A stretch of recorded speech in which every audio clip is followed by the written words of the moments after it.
United States, Iran and European Union are once again attempting to salvage the 2015 Iran nuclear deal. Envoys from all three sides said that they will be traveling to Vienna. The man leading the negotiations from the United States is Rob Malley. He announced his trip to Austria on Twitter. This comes after talks over Iran's nuclear program have been stalled for months now.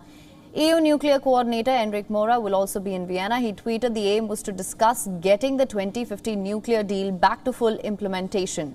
The 2015 deal intends to prevent Tehran from developing a nuclear bomb. Iran said that it was optimistic about the talks. Its delegation was being led by Ali Bagheri, who tweeted that the onus is on those who breached the deal.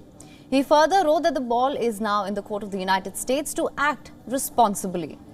The 2015 nuclear accord has had its own share of ups and downs. Let's just take a look at the major developments in the past decade. While Iran has maintained that its nuclear program was only for civil use in 2010, the United Nations, United States and EU sanctioned Iran suspicious of its nuclear program. Then in 2013, newly elected Iranian president sought negotiations as Iran's economy crippled. Then on the 14th of July 2015, Iran and 6 world powers reached a historic accord in Vienna. The deal placed significant restrictions on Iran's nuclear program, placing it under strict UN control and in exchange for sanctions relief.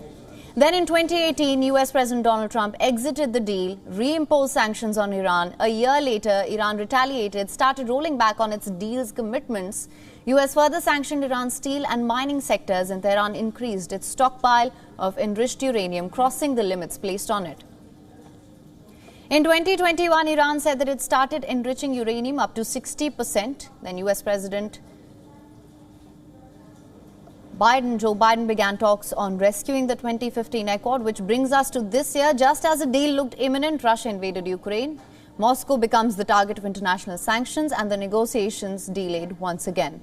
In mid-March, Washington said a compromise was close, but Tehran raised some issues in a bid to have all of the sanctions lifted.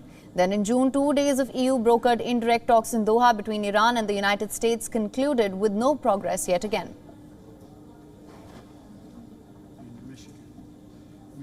WION is now available in your country. Download the app now. Get all the news on the move.